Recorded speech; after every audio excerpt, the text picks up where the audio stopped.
नमस्कार, राम राम, खमा घनी। स्वागत आप सभी का सैंक्टम क्लासेस में। मैं हूं विजेंद्र धनखड़। इस वीडियो में हम लोग 10 अक्टूबर की एडिटोरियल वोकैब देखेंगे, जानेंगे, समझेंगे। इसके अलावा वन वर्ड्स और इडियम्स भी करेंगे। तो आज का जो टॉपिक है वो है ग्लिटरिंग शो। ग्लिटरिंग का मतलब होता है जो चीज शाइन करती है, चमकती है। क्या चमक रहा है भाई? India's medal tally at the Asian games, कि एशियन गेम्स में भारत ने जो पदक जीते हैं, मेडल जीते हैं, वो बात चमक रही है। और वो इसलिए कि भारत ने 107 मेडल जीते हैं इस बार टोटल। इससे पहले सबसे ज्यादा मेडल 70 ही जीते गए थे, जो इंडोनेशियन एशियन गेम्स हुए थे जकार्ता में 2018 में। 70 से 107 होना तो आप देखोगे बहुत बड़ी बात हो गई। और इन 107 में 28 गोल्ड मेडल भारत ने जीते हैं, 38 सिल्वर मेडल जीते हैं और 41 जो है अपने पास ब्रोंज मेडल आए हैं। तो आगे हम लोग इसमें शुरुआत करते हैं। सबसे पहली जो वोकैब है वो हम यही देखते हैं। ग्लिटरिंग जो होता है ये चमकदार होता है, जो चीज चमकती है, शाइनिंग है, उसे हम लोग ग्लिटरिंग कहते हैं। स्पार्कलिंग, सिमरिंग, ग्लिसनिंग और रेडियंट, ये इसके सिनोनिम अपने पास हो जाएंगे। इसके जो अपोजिट होगा वो अपने पास हो जाएगा डल हो, जो डिम हो, टार्निश्ड हो। टार्निश का मतलब होता है किसी की इमेज जो खराब हो जाए, उसे हम लोग कहते हैं। लेक लस्टर हो, अगेन जो जिसमें चमक ना हो।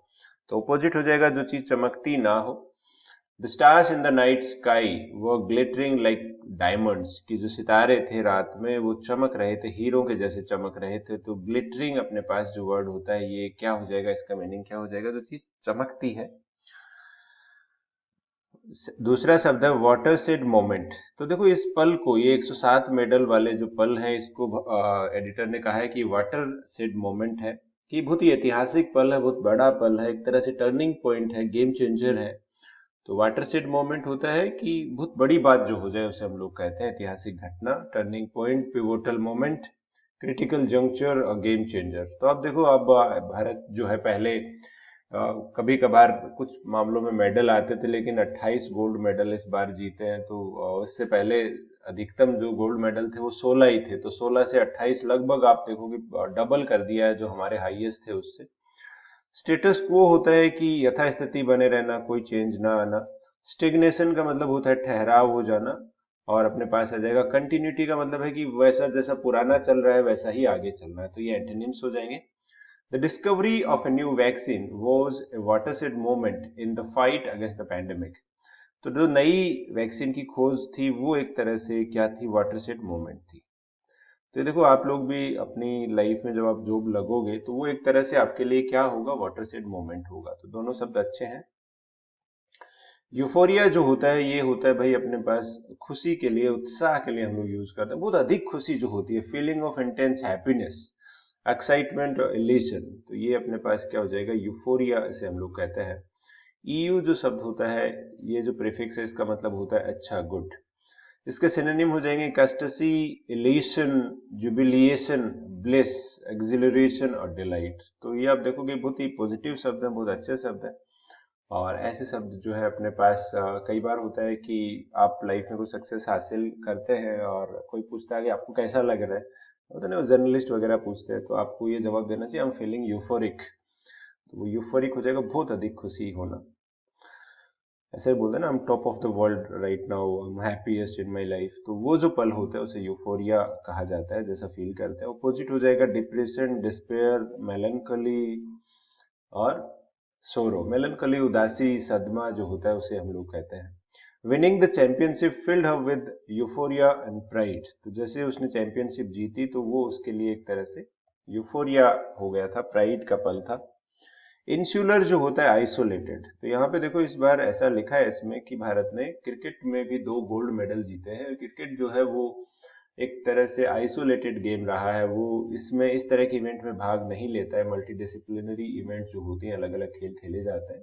तो क्रिकेट को यहाँ पे इन्होंने क्या लिखा है? इंसुलर था अब तक, लेकिन अब भाग लिया है, गोल्ड मेडल भी जीता है। आइसोलेटेड हम लोग कहते हैं अलग थलग हो, जो नैरो माइंडेड है। तो यहाँ पे आप देखोगे आइसोलेटेड, अलग थलग। और ये जो नैरो माइंडेड है उसका डायरेक्ट सिनोनिम नहीं है, लेकिन आप कह सकते हैं कि जो संकीर्ण सोच वाला व्यक्ति होता है, पैरोकियल भी वही होता है जो नैरो माइंडेड होता है। और प्रोविंशियल प्रोविंशियल भी होता है जो छोटी सोच का हो, केवल छोटी सोच रखता हो, जो प्रोविंशियल। और ऑपोजिट हो जाएंगे इसके inclusive, open minded, cosmopolitan, global. तो यहाँ पे ये इसके ऑपोजिट हो जाएंगे कि जिसमें सब लोग शामिल हो, ओपन माइंडेड हो। तो जो पैसेज में जो यूज हुआ इंसुलर का वो आइसोलेटेड है, लेकिन इंसुलर को इन तरीकों से भी इस्तेमाल किया जा सकता है। देयर इंसुलर व्यूज, कि उनके जो अलग थलग व्यूज हैं, प्रिवेंटेड देम, उन व्यूज ने उनको रोका, फ्रॉम अंडरस्टैंडिंग डिफरेंट कल्चर्स, कि वो अलग अलग जो कल्चर है उसको नहीं समझ पाए, जान पाए। ईच जो होता है ये होता है कि अंकित, तो यहाँ पे रहेगा कि ये जो एशियन गेम्स की जो सफलता है ये हमारी यादों में अंकित रहेगी, इनग्रेव्ड रहेगी, कार्व करना, तो एकदम छपी रहेगी एक तरह से, इसको हम कभी नहीं भूलेंगे इस मेमोरी को। और इसमें साथ साथ ये भी लिखा है कि भाई क्रिकेट वर्ल्ड कप की शुरुआत हो गई, लेकिन छाया क्या रहा, एशियन गेम्स छाए रहे। तो इनग्रेव करना, किसी चीज को कार्व करना, इम्प्रिंट करना, इंसाइज करना। तो इंसाइज आप देखो, जो टैटू वगैरह बनवाते हैं वो इंसाइज उसको उसके लिए यूज किया जाता है। तो आप ये इसके सिनोनिम हो जाएंगे कि गोदना भी हम लोग हिंदी में बोलते हैं, उकेरना हम लोग एक शब्द यूज करते हैं। ऑपोजिट हो जाएगा कोई चीज बहुत स्मूथ हो, ज्यादा मार्क ना किया हो, जिसपे कोई धब्बा ना हो, अनब्लेमिश्ड हो, साफ हो, क्लियर हो। The artist as integrate designs on to the metal surface, की आर्टिस्ट ने क्या था कि डिजाइन को ईस्ट कर दिया था, उकेर दिया था, किस पे, मेटल सरफेस पे। लस्टर जो होता है अगेन एक पॉजिटिव वर्ड है, जिसका मतलब चमक होता है, जेंटल सीन और सॉफ्ट ग्लो। जैसे साइन, जैसे हमने ग्लिटरिंग जो वर्ड देखा था, तो उससे थोड़ा सा नॉर्मल जो शब्द होता है, एवरेज होता है, वो लस्टर होता है, ग्लोस, ब्रिलियंस, सीन। तो चमक के लिए इसका भी प्रयोग किया जाता है। ऑपोजिट हो जाएंगे अगेन डलनेस, टाल, मैटे। द लस्टर ऑफ क्रिस्टल सैंडलियर, तो देखो सैंडलियर होता है झूमर जो होता है अपने पास, इल्यूमिनेटेड द रूम ब्यूटीफुली, कि उसने रूम से, उससे काफी रूम जो था वो चमक रहा था, इल्यूमिनेट हो रहा था, प्रकाशित हो रहा था। तो यहाँ पे ये लस्टर का मतलब जो चमक थी झूमर की। झूमर देखो होता है ना वो फिल्मों में, जिसपे गोली चलाते हैं और नीचे विलन जो होता है वो उस पर गिर जाता है, मर जाता है उसके बाद। ग्लीन का मतलब होता है कि भाई जानकारी बटोरना होता है, ग्लीन। ऑब्टेन इंफॉर्मेशन ग्रेजुअली, कि धीरे धीरे आप जो इंफॉर्मेशन ऑब्टेन करते हो, निकालते हो, किसी से बात निकलवाते हो, तो उसे हम लोग ग्लीन करना कहते हैं। इसमें ये बताया है कि अभी 28 गोल्ड मेडल में 12 गोल्ड मेडल उन इवेंट में से हैं जो ओलंपिक्स में भी खेली जाती है। तो ये भी बहुत अच्छी बात है। और साथ ही साथ ये भी बताया पैसेज में कि जैसे बैडमिंटन हो गया, टेबल टेनिस हो गया, ये ऐसे इवेंट है जो एशियन टीमें ही उसमें वर्ल्ड चैंपियनशिप में जीतती है। तो जैसे बैडमिंटन जो होता है वो एशियन टीमें ही है, थाईलैंड हो गया, चाइना हो गया, इंडोनेशिया हो गया, भारत हो गया, तो यहाँ के खिलाड़ी ही वर्ल्ड चैंपियन भी होते हैं। तो ऐसी कुछ जानकारी, ऐसी कुछ पर्सपेक्टिव जो है वो ग्लीन कर सकते हैं इसमें से। तो ग्लीन का मतलब होता है इकट्ठा करना, कलेक्ट करना, ऑब्टेन करना, निकालना, एक्सट्रैक्ट करना, निकलवाना। इसके लिए देखो एक शब्द और होता है अपने पास, वो भी आपको याद रखना चाहिए, उसे हम इलिसिट कहते हैं, कि इलिसिट करना, कि जानकारी निकलवाना किसी से। कई बार होता है ना वो जर्नलिस्ट इंटरव्यू लेते हैं तो ऐसी बातें भी निकलवा लेते हैं, कहलवा लेते हैं जो लोग नहीं कहना चाहते हैं। और इसके एंटोनिम हो जाएंगे डिस्पर्स हो जाएगा बांटना, वेस्ट हो जाएगा कि बेकार करना, डिस्कार्ड होता है हटाना। सी ग्लेन्ड वैल्यूएबल इंफॉर्मेशन, कि उसने वैल्यूएबल इंफॉर्मेशन इकट्ठी की, निकाली from the research papers. Plethora जो होता है ये भाई एक्सेस के लिए कहते हैं, अधिकता जो होती है अपने पास उसको हम लोग प्लेथोरा बोलते हैं। Abundance, excess, surplus, over abundance, तो ये इसके लिए मीनिंग हो जाएंगे। एक्सेस के लिए प्लेंटी ऑफ, बाउंटीफुल, तो ये भी हम लोग कह सकते हैं, जैसे प्लेंटी ऑफ, बाउंटीफुल, ये भी हम अधिकता के लिए इन शब्दों का उपयोग करते हैं। जो कमी के लिए जो शब्द आते हैं वो अपने पास हो जाएगा स्कार्सिटी, अपने पास है शॉर्टेज, किसी चीज की कमी है, डेफिशिएंसी है। और अगर हम लोग शब्द देखें तो डर्थ शब्द हो गया, पोसिटी शब्द हो गया, PAUCITY, पोसिटी हो गया। The buffet offered a plethora of food options to choose from, तो बुफे जो होता है उसके अंदर होता है कि बहुत सारा खाना मिलता है आपको और काफी सारे ऑप्शन होते हैं जो आप चूज कर सकते हैं। तो हमने सब देखा, ग्लीन ग्लीन देखा जानकारी हासिल करना, प्लेथोरा देखा अधिकता के लिए हम लोग यूज करते हैं। पेरेनियली जो होता है कि जो चीज लगातार बनी रहे, continuously over a long period of time. तो यहाँ पे इसमें देखो आखिरी जो 2-3 पंक्तियां थी, कंक्लूजन था, उसमें ये भी बताया है कि कौन सी ऐसी चीजें हैं जो हमारे देश में खेलों को आगे नहीं बढ़ने देती हैं। तो इसमें बताया कि जो एसोसिएशन होती है अलग अलग खेलों की, वो इनएफिशिएंट होती है, तो कुछ एक उन्हीं को लेके बताया है। तो पेरेनियल प्रॉब्लम्स है उनका, हमेशा चलता रहता है, गुटबाजी उसमें चलती रहती है। इसके सिनोनिम हो जाएंगे कंटिन्यूअसली, कॉन्स्टेंटली, ऑलवेज, परपेचुअली, ये जो चीज लगातार चलती रहे। ऑपोजिट हो जाएंगे ओकेजनली, कभी कभार हो, रेयरली, कभी कभार हो, स्पोरेडिकली, कभी कभार हो। The flowers in the garden bloom perennially, कि जो फूल खिलते हैं गार्डन में वो हमेशा रहते हैं, सदाबहार, सदैव रहते हैं, रिगार्डलेस ऑफ द सीजन, की सीजन कोई भी हो जाए। फोल्टर हम लोग कहते हैं डगमगाना, तो ये हेजिटेट करना, स्टम्बल करना, तो यहाँ पे है कि भाई डगमगाना नहीं है, ये जो हमने अभी हासिल किया है इसी चीज को आगे लेके जाना है। तो हेजिटेट करना, वेवर करना, स्टम्बल करना। एंटोनिम हो जाएंगे proceed, advance, continue, persist. She did not falter in her determination to finish the marathon, marathon में वो लड़खड़ाई नहीं कि उसको मैराथन पूरी करनी है, फिनिश करनी है। अब वन वर्ड हम लोग देखते हैं, देखो यहाँ पे प्रोजिनी जो शब्द होता है ये संतान के लिए यूज किया जाता है, ऑफ स्प्रिंग भी हम इसके लिए यूज करते हैं, और डिसेंडेंट्स भी होते हैं। एक वर्ड आप देखोगे, अगर कल की क्लास आपने देखी है, तो प्रोडिजी होता है। प्रोडिजी हम लोग कहते हैं कि वो भी संतान, बच्चा होता है, जो छोटा बच्चा होता है, लेकिन वो बहुत ही टैलेंटेड चाइल्ड होता है, उसको हम लोग प्रोडिजी बोलते हैं। थोड़ा सा इससे मिलता जुलता है लेकिन अलग शब्द है, ये हम लोग बोलते हैं टैलेंटेड चाइल्ड। और प्रोजिनी जो होता है वो कोई भी हो सकता है, कोई भी जो बच्चा होता है किसी को, उसे प्रोजिनी कहा जाता है।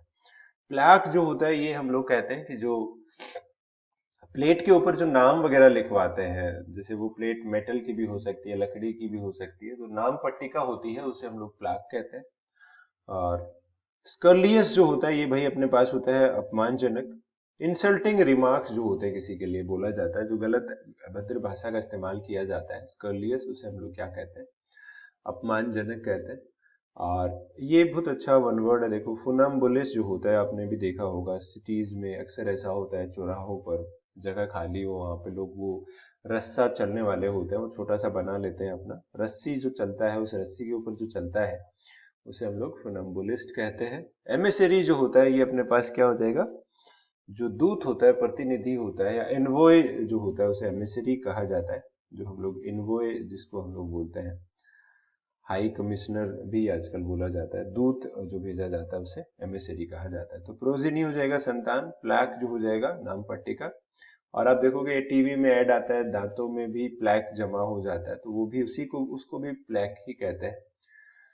स्कर्लियस हो जाता है इंसल्टिंग रिमार्क्स, अपमानजनक, और फुनम्बुलिस होता है रस्सी चलने वाला, और एमिसरी हो जाएगा दूत। टेक अप द कजल्स, तो ये कजल जो होता है ये अपने पास होता है कि किसी को बहुत ही डिफेंड करना, सपोर्ट करना, किसी की रक्षा करना, किसी का समर्थन करना, तो सपोर्ट करना, रक्षा करना, वो भी हम लोग क्या कहते हैं, टेक अप द कजल्स हम लोग उसे कहते हैं। स्प्लिटिंग हेयर्स का मतलब होता है कि बात का बतंगड़ बनाना, छोटी मोटी जो बातें होती हैं, तो ये to engage in overly detailed और ट्रिवियल आर्ग्यूमेंट्स, तो बेवजह की जो बातें होती हैं, ट्रिवियल आर्ग्यूमेंट जो होते हैं, उनको स्प्लिटिंग हेयर्स बोला जाता है। एंड ओलिव ब्रांच का मतलब होता है कि सुलह का प्रस्ताव, अगर आप किसी को ओलिव ब्रांच दे रहे हैं उसका मतलब ये है कि आप शांति चाहते हैं, शांति का प्रस्ताव, या एक ऐसा प्रस्ताव कि चलो समस्या को सुलझाते हैं। तो एक सवाल आप लोगों के लिए फिलर का है, द अनप्रेसिडेंटेड सरप्राइज अटैक, कि एक हमला हुआ है, अभी इजराइल पे हमला हुआ, आप लोगों ने टीवी पे देखा होगा, न्यूज़पेपर में पढ़ा होगा, तो ये अनप्रेसिडेंटेड था, मतलब इससे पहले इतना बड़ा हमला नहीं किया गया था ऑन इजराइल ऑन सैटरडे। ये जो बात है शुड एज ए रिमाइंडर, कि ये बात आपको याद दिलाएगी of the unsustainability of the situation, कि ये जो सिचुएशन जो बन गई है ये लंबे समय तक जारी नहीं रह सकती और इसका समाधान करने की जरूरत है। तो यहां पे देखो, इसमें अपने पास होगा प्रिजर्व, सर्व, कंजर्व और रिजर्व, इन चारों में से कौन सा ऑप्शन आंसर होगा, तो ये आपको बताना है यहाँ पे, कि ये हमें याद दिलाएगी। और आप देखोगे बिल्कुल मैं आपके लिए सवाल ऐसे ही बना रहा हूँ, इन सवालों में हम लोग ऐसा देखेंगे कि हमें वोकैब तो आती है, लेकिन कौन सा शब्द यूज होगा वो थोड़ा सा मुश्किल हो रहा है। तो यहाँ पे आप लोगों को जो मैं इंग्लिश में इस सवाल के माध्यम से हाईलाइट करना चाहता हूँ कि थोड़ी बहुत रीडिंग आप करते रहोगे तो आप आसानी से आंसर दे पाओगे, नहीं तो थोड़ा मुश्किल हो जाता है। तो चलिए आज का जो वीडियो है उसे हम यहीं पे खत्म करते हैं। That's all, thanks for watching, thanks for joining and have a nice day.